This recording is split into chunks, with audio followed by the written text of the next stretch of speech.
பாத்தீங்கன்னா IPL cricket T20ல வந்து இது வரைக்கும் யாரு வந்து அதிக ரன்கள் வந்து ஹையஸ்ட் ஸ்கோர் வந்து ஒரு மேட்ச்ல எடுத்தாங்க அப்படிங்கிற ஒரு இதை பார்க்க போறோம். அதுல ஃபர்ஸ்ட் பாத்தீங்கன்னா நம்ம கிறிஸ் கெயில் வந்து பாத்தீங்கன்னா ஃபர்ஸ்ட் வந்து அவர் தான் வந்து அதிக ரன் எடுத்த பிளேயர். 175 ரன் எடுத்திருக்கிறாரு. இது வந்து 2013ஆம் ஆண்டு நடந்த மேட்ச்ல. அதுக்கப்புறம் பாத்தீங்கன்னா அடுத்த ஒரு இதுல வந்து அவர் பாத்தீங்கன்னா 128 ரன் எடுத்து நாட் அவுட் வந்து எடுத்திருந்தாரு டெல்லி டேர் டெவில்ஸுக்கு எதிர்க்க. அதுக்கப்புறம் பாத்தீங்கன்னா இன்னொரு ஒரு மேட்ச்ல வந்து நம்ம கிறிஸ் கெயில் வந்து 117 ரன் எடுத்திருந்தாரு. அதே மாதிரி அதுக்கப்புறம் பாத்தீங்கன்னா இன்னொரு ஒரு மேட்ச்ல வந்து கிறிஸ் கெயில் வந்து 107 ரன் எடுத்திருந்தாரு, அதாவது கிங்ஸ் 11க்கு எதிரா. அதுக்கப்புறம் பாத்தீங்கன்னா இன்னொரு ஒரு மேட்ச்ல 104 ரன் நாட் அவுட் எடுத்திருந்தாரு. இப்படி கிறிஸ் கெயில் வந்து ஐபிஎல் இதுல வந்து அதிக ரன்கள் எடுத்து சாதனை பண்ணதுல வந்து அவர் வந்து நிறைய பங்களிப்பு கொடுத்திருக்காரு. அடுத்து யார் பார்க்க போறோம் பாத்தீங்கன்னா பிரெண்டன் மெக்கலம் பாத்தீங்கன்னா அவர் ஃபர்ஸ்ட் மேட்ச்லயே வந்து 158 ரன் நாட் அவுட் எடுத்திருந்தாரு ஆர்சிபி டீம் கூட. இந்த இது பாத்தீங்கன்னா அதிக இது வந்து ரெக்கார்டு ஃபர்ஸ்டே வச்ச ஒரு பேட்ஸ்மேன் 100 ரன் அடிச்ச இது வந்து நம்ம பிரெண்டன் மெக்கலத்தை தான் வந்து சேரும். அவர் வந்து பாத்தீங்கன்னா அந்த மேட்ச்ல வந்து 158 ரன் அடிச்சு நாட் அவுட்ல வேற இருந்தாரு.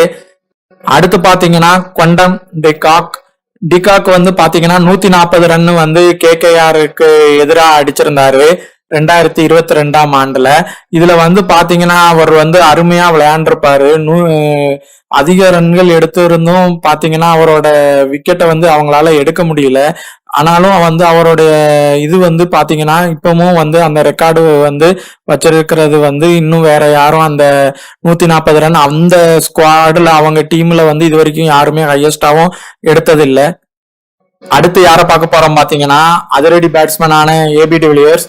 இவர் வந்து ஃபர்ஸ்ட் வந்து ஆர்சிபில வந்து 133 ரன் நாட் அவுட் எடுத்திருந்தாரு, அது மும்பை டீமுக்கு எதிராக 2015ஆம் ஆண்டு. அதுக்கடுத்து பாத்தீங்கன்னா 129 ரன் எடுத்து நாட் அவுட்ல இருந்தாரு. அதே மாதிரி பாத்தீங்கன்னா அவருடைய ரெக்கார்டு வந்து ஏகப்பட்ட இது வந்து ராயல் சேலஞ்சர்ஸ்க்கு வந்து பண்ணி மேட்சிங்கும் நிறைய ஜெயிச்சும் கொடுத்திருக்கிறாரு. அதுக்கப்புறம் வந்து அவருடைய இது பாத்தீங்கன்னா டெல்லி டேர் டெவில்ஸ்ல இருக்கும் போது 105 ரன் நாட் அவுட் வந்து நம்ம சென்னை கிங்ஸுக்கு எதிராகவே வந்து எடுத்து அவர் வந்து ரெக்கார்டு வந்து வச்சிருக்கிறாருங்க. அடுத்து யார் பார்க்க போறோம் பாத்தீங்கன்னா நம்ம வந்து KL ராகுல். இவரை வந்து இப்ப எல்லாருமே வந்து சொதப்புறாரு அப்படின்னு சொல்லி இது பண்ணிட்டு இருக்கிறாங்க. ஆனா KL ராகுல் வந்து ஃபார்ம்ல வந்து இருந்தாருன்னா திரும்ப வந்தாருன்னா அவருடைய பேட்டிங் லெவலே வந்து பாத்தீங்கன்னா வித்தியாசமா இருக்கும். அவர் வந்து பாத்தீங்கன்னா இந்தியன் பேட்ஸ்மேன்லயே அதிக ஐபிஎல் ரன்ல ஸ்கோர் பண்ணவர் வந்து KL ராகுல் மட்டும்தான். 132 ரன் நாட் அவுட் வந்து ஆர்சிபிக்கு எதிராக வந்து அடிச்சிருந்தாரு. அதுல வந்து பாத்தீங்கன்னா அந்த நாட்ல வந்து சம வேகமா ரன்னு வந்து எடுத்திருந்தாரு. அவர் தான் இப்ப இந்தியா இதுல பாத்தீங்கன்னா பிளேயர்ஸ்ல ஐபிஎல்ல வந்து அதிக ரன் எடுத்த இந்தியன் பேட்ஸ்மேன்ல வந்து ஃபர்ஸ்ட்ல இருக்கிறாரு. அதுக்கடுத்து பாத்தீங்கன்னா ரிஷப் பண்ட். இவர் வந்து பாத்தீங்கன்னா 128 ரன் அடிச்சு நாட் அவுட் இருந்தாரு. டெல்லி டேர் டெவில்ஸுக்கு வந்து விளையாண்டு சன்ரைசர்ஸுக்கு எதிராக அடிச்சு சாதனை பண்ணியிருந்தாரு. இப்ப அடுத்து பாத்தீங்கன்னா சென்னை சூப்பர் கிங் பிளேயர் வந்து முரளி விஜய் 127 ரன் அடிச்சு ரெக்கார்டு வச்சிருந்தாருங்க. ஃபர்ஸ்ட் சென்னை பிளேயர் வந்து அதிக ரன் இந்தியன் ஸ்கோர் பண்ணவர் அவர் தான். ராயல் சேலஞ்சர் பெங்களூருக்கு எதிராக வந்து அடிச்சு அவர் அந்த ரெக்கார்டை வந்து அப்பவே அவர் வந்து வச்சிருந்தாரு. அதுக்கப்புறம் பாத்தீங்கன்னா அவர் வந்து இன்னொரு ஒரு மேட்ச்லயும் 113 ரன் அடிச்சு வந்து டெல்லி டேர் டெவில்ஸுக்கு எதிராக அடிச்சு ரெக்கார்டு வந்து செட் பண்ணியிருந்தாரு. அதாவது பாத்தீங்கன்னா இந்தியன் பிளேயர்ல வந்து அப்பவே வந்து அதிக ரன் அடிச்சவர்ல வந்து முரளி விஜய் வந்து உள்ள ஃபர்ஸ்டே அவர் வந்து ரெக்கார்ட் செட் பண்ணியிருந்தாரு. அடுத்து பாத்தீங்கன்னா டேவிட் வார்னர் நிறைய டீமுக்கு விளையாண்டிருக்காரு. அப்ப சன்ரைசர்ஸ்க்கு விளையாடும் போது 126 ரன் கேகேஆருக்கு எதிராக அடிச்சு வந்து அதிக ரெக்கார்டு வச்சிருந்தாரு. அதே மாதிரி பாத்தீங்கன்னா அவருடைய பேட்டிங் வந்து பாத்தீங்கன்னா அதிவேகமா இருக்கும் போது நிறைய சாதனை பண்ணியிருந்தாரு. அதே மாதிரி இன்னொரு தடவையும் டெல்லி டேர் டெவில்ஸ்க்கு வந்து 109 ரன் அடிச்சிருந்தாரு. அதுக்கப்புறம் பாத்தீங்கன்னா இன்னொரு மேட்ச்ல 107 ரன் அடிச்சு நாட் அவுட்ல இருந்தாரு. அதுக்கப்புறம் இப்போ வரைக்கும் பாத்தீங்கன்னா டேவிட் வார்னரை ஏன் மிஸ் பண்ணாம எடுக்கிறாங்கன்னா அந்த காரணத்தினாலதான். அவர் ஃபார்ம்ல ஆக ஆரம்பிச்சாருன்னா அவருடைய ஸ்ட்ரைக் ரேட் பாத்தீங்கன்னா அதிகமாவே தான் வச்சிருப்பாரு. அதுக்கப்புறம் பாத்தீங்கன்னா ஜாஸ் பட்லர். இவர் வந்து ராஜஸ்தான் ராயல்ஸுக்கு இப்ப அருமையா விளையாண்டுட்டு இருக்கிறாரு. இவர் வந்து பாத்தீங்கன்னா 124 ரன் அடிச்சு அவுட் ஆயிருந்தாரு சன்ரைசருக்கு எதிராக 2021. இந்த இதை வந்து அருமையா அடிச்சிருந்தாரு. அதே மாதிரி பாத்தீங்கன்னா போன வருஷம் வந்து பாத்தீங்கன்னா டெல்லிக்கு எதிராக வந்து 116 ரன் அடிச்சு அவுட் ஆயிருந்தாரு. இப்பவும் பாத்தீங்கன்னா அதிக ரன் வந்து குயிக்கா வந்து எடுக்கிறதுல வந்து அவர் வந்து அருமையா அடிச்சாரு. அதுக்கப்புறம் இன்னொரு மேட்ச்ல பாத்தீங்கன்னா 106 ரன் அடிச்சு போன வருஷமும் ஆர்சிபிக்கு எதிராக வந்து மேட்ச் வந்து பாத்தீங்கன்னா விளையாண்டு கொடுத்திருந்தாரு. இதே மாதிரி பாத்தீங்கன்னா அவருடைய ரெக்கார்டுகள் அதிக ரன்கள் ஸ்ட்ரைக் ரேட் அதிக வச்சிருக்கிற பேட்ஸ்மேன்ல அவர் வந்து ஒருவர். அதுக்கடுத்து நம்ம இந்தியன் பேட்ஸ்மேன் பார்க்க போறோம். ஓபனரா இருந்தவர் வீரேந்தர் சேவாக் 122 ரன் வந்து கிங்ஸ் 11ல இருக்கும்போது சூப்பர் கிங்ஸுக்கு எதிராக அடிச்சாரு. அதே மாதிரி டெல்லி டீம்ல இருக்கும்போது பாத்தீங்கன்னா 119 ரன் அடிச்சு அந்த மேட்ச்ல வந்து அவுட் ஆயிருந்தாரு. அதே மாதிரி அவருடைய மேட்ச் ஸ்ட்ரைக் ரேட் எப்பவுமே நம்ம சேவாக் வந்து அதிகமாவே தான் வச்சிருந்தாரு. அவர் டீம் ஜெயிக்கலனாலும் அவர் வந்து பெர்ஃபார்மன்ஸ் நல்லாவே தான் பண்ணியிருந்தாரு அவர் ஐபிஎல்ல விளையாடும் போது. அடுத்து பாத்தீங்கன்னா நம்ம ராஜஸ்தான் டீமை வந்து இப்போ கேப்டன் பண்ணிட்டு இருக்கிற சஞ்சு சாம்சன், இவர் வந்து பாத்தீங்கன்னா 119 ரன் பஞ்சாபுக்கு எதிராக அடிச்சு அதிக இது வந்து பண்ணியிருந்தாரு. இவர் வந்து பாத்தீங்கன்னா அவருடைய எப்பவுமே ஐபிஎல் ஓபனிங்ல வந்து நல்ல ஸ்கோர் பண்ற ஒரு பிளேயர். அது மட்டும் இல்லாம அவங்களுடைய மேட்சுக்கு வந்து நிறைய வந்து ஜெயிச்சும் கொடுத்திருந்தாரு. அதுக்கப்புறம் பாத்தீங்கன்னா நம்ம ஆஸ்திரேலியன் அக்ரெசிவ் பேட்ஸ்மேனா இருந்தவர் ஆண்ட்ரூ சைமன்ஸ். இவர் டெக்கான் சார்ஜர்ஸ்க்கு வந்து விளையாடாரு.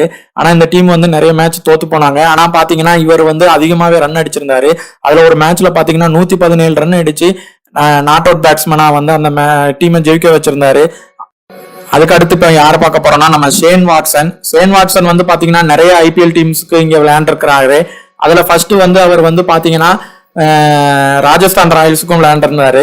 ஆனா நம்ம சென்னை சூப்பர் கிங்ஸுக்கு வந்து பாத்தீங்கன்னா அவர் வந்து ஒரு இதுல வந்து 117 ரன் எடுத்திருந்தாரு. அந்த மேட்ச் வந்து சென்னை டீம் ஜெயிக்கிறதுக்கு ஒரு மிகப்பெரிய காரணமாகவும் இருந்தது. ஃபைனல் மேட்ச்லயும் சரி மற்ற மேட்ச்லயும் சரி. அதே மாதிரி பாத்தீங்கன்னா அவருடைய பவுலிங்கும் சரி பேட்டிங்கும் சரி டீமுக்கு வந்து ஃபுல்லாவே கான்ட்ரிபியூட் பண்ணி விளையாடுற ஆளு. அதே மாதிரி இன்னொரு மேட்ச்ல பாத்தீங்கன்னா 106 ரன் வந்து ராஜஸ்தான் ராயல்ஸ்க்கு எதிராகவே அடிச்சு நம்ம சென்னை கிங்ஸை வந்து ஜெயிக்க வச்சிருந்தாரு. அதுக்கப்புறம் யாரை பார்க்க போறீங்கன்னா நம்ம பேட்டிங் கோச் சிஎஸ்கே டீமுக்கு இருக்கிற மைக்கேல் கசியை பத்தி. மைக்கேல் கசி சிஎஸ்கே டீமுக்கு விளையாடும் போது எல்லாமே அதிக ரன் அடிச்சிருந்தாரு. அதுல ஒரு மேட்ச் பாத்தீங்கன்னா 116 ரன் அடிச்சு நாட் அவுட் இருந்தாரு. அவருடைய இது வந்து பாத்தீங்கன்னா பேட்டிங் பெர்ஃபார்மன்ஸ் எப்பவுமே அருமையா இருக்கும். அதே மாதிரி ஃபீல்டிங்கும் நல்லாவே பண்ணியிருக்காரு.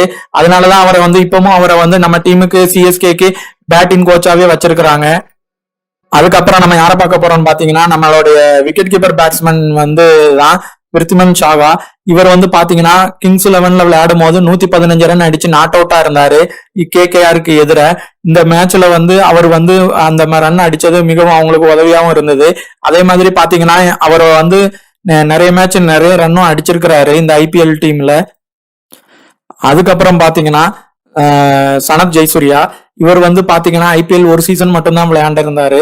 ஆனா பாத்தீங்கன்னா மும்பைக்கு டீம்ல தான் விளையாண்டிருந்தாரு. அந்த மேட்ச்ல 114 ரன் நம்ம சிஎஸ்கேக்கு எதிராக அடிச்சிருந்து அது அருமையா விளையாண்டிருந்தாரு. அவர் வந்து பாத்தீங்கன்னா நம்ம சனத் ஜெயசூர்யா வந்து அப்பவே வந்து அக்ரெசிவ் பேட்ஸ்மேனா ஸ்ரீலங்காக்கு இருந்தவர். பாத்தீங்கன்னா யாரை பார்க்க போறோம்னா மணிஷ் பாண்டே வந்து பாத்தீங்கன்னா ஒரு மேட்ச்ல வந்து அருமையா விளையாண்டிருந்தாரு. 114 ரன் இந்தியன் பேட்ஸ்மேன் அடிச்சு ரெக்கார்டு வச்சிருந்தாரு. அது வந்து பாத்தீங்கன்னா அதனாலதான் இப்ப வரைக்கும் ஐபிஎல்ல வந்து மணிஷ் பாண்டே வந்து எப்பவுமே எந்த டீமாவது வந்து எடுத்துருவாங்க. ஏன்னா அவர் வந்து எப்படினாலும் விளையாடுவாரு. அக்ரெசிவ் பேட்ஸ்மேனானாலும் விளையாடுவாரு. அதே நேரத்துல நல்ல பேலன்ஸ் பண்ணி நிதானமாகவும் விளையாடுற பேட்ஸ்மேன் அவரு. இப்போ வந்து யாரை பத்தி பார்க்க போறோம்னா நம்ம கிங் கோலியை பத்தி தான். நம்ம விராட் கோலி வந்து பாத்தீங்கன்னா நிறைய ரெக்கார்டு வச்சிருந்திருக்கிறாருங்க ஐபிஎல் மேட்ச்ல வந்து. அதுல ஃபர்ஸ்ட் வந்து அவர் அதிகமா ரன் எடுத்தது 113 ரன் பஞ்சாபுக்கு எதிராக வந்து அடிச்சிருந்தாருங்க. அதுக்கப்புறம் பாத்தீங்கன்னா அவருடைய ரெக்கார்டு வந்து ஆர்சிபி இல்ல விளையாண்டுட்டு இருந்த போது 109 ரன் குஜராத் லயன்ஸ்க்கு எதிராக அடிச்சிருந்தாரு. அதுக்கப்புறம் பாத்தீங்கன்னா நம்ம சூப்பர் ஜெயின்ஸ் அவங்களுக்கு எதிராக 108 நாட் அவுட்ல இருந்தாரு. அதே மாதிரி அவருடைய ரெக்கார்டு வந்து பாத்தீங்கன்னா அதிகமாவே தான் இருக்கும். எப்பவுமே பாத்தீங்கன்னா 50 ரன்ஸுக்கு அதிகமா அடிச்சிருப்பாரு, இல்ல 30 ரன்ஸுக்கு மேல நிறைய அடிச்சிருப்பாரு. அதனால ஆர்சிபி மேட்சுக்கு எப்பவுமே வந்து ஒரு பக்கபலமா வந்து இருப்பவர் வந்து பாத்தீங்கன்னா நம்ம விராட் கோலி தான். நம்ம யாரை பத்தி பார்க்க போறோம் பாத்தீங்கன்னா அஜின்கே ரஹானே பத்தி தான். ஒரு அருமையான பேட்ஸ்மேன் ராஜஸ்தான் ராயல்ஸ்ல விளையாண்டுட்டு இருக்கும் போது டெல்லி கேபிட்டல்ஸ்க்கு எதிராக 105 ரன் அடிச்சு அந்த மேட்ச் ஜெயிச்சு கொடுத்திருந்தாரு. அது மட்டும் இல்லாம நிறைய மேட்ச் வந்து அதிக ரன் அடிச்சு இருப்பாரு. ஐபிஎல் எப்பவுமே டாப் 6 பேட்ஸ்மேன் குள்ள பார்த்தோம்னா எப்பவுமே அதுக்குள்ள அதிக ரன் அடிச்ச இதுல வந்து நம்ம ரகானே இருப்பாரு. இப்ப சிஎஸ்கே எடுத்திருக்கிறாங்க. இப்ப அடுத்து நம்ம பார்க்க போற இன்னொரு ஒரு ஆள் யாருன்னு பாத்தீங்கன்னா, இந்த வருஷம் ரெக்கார்டு வச்சிருந்தாரு நம்ம புதுசா வெங்கடேஷ் ஐயர். கேகேஆருக்கு வந்து 104 ரன் அடிச்சிருந்தாரு மும்பைக்கு எதிராக. ஆனா அந்த மேட்ச் லாஸ் ஆனாலும் அவரோட பேட்டிங் இது பாத்தீங்கன்னா பயங்கரமா இருந்தது. இன்னும் வர ஐபிஎல்ல அவரை பத்தி இன்னும் எதிர்பார்க்கலாம். வேற கிரிக்கெட் பத்தியான அப்டேட்ஸ், சினிமா அப்டேட்ஸ் எதை பத்தினாலும் தெரிஞ்சுக்கணும்னா நம்ம சேனலை சப்ஸ்கிரைப் பண்ணுங்க, ஷேர் பண்ணுங்க, கமெண்ட் பண்ணுங்க. தேங்க்யூ. மறக்காம சர்ப்ரைஸ் பண்ணுங்க.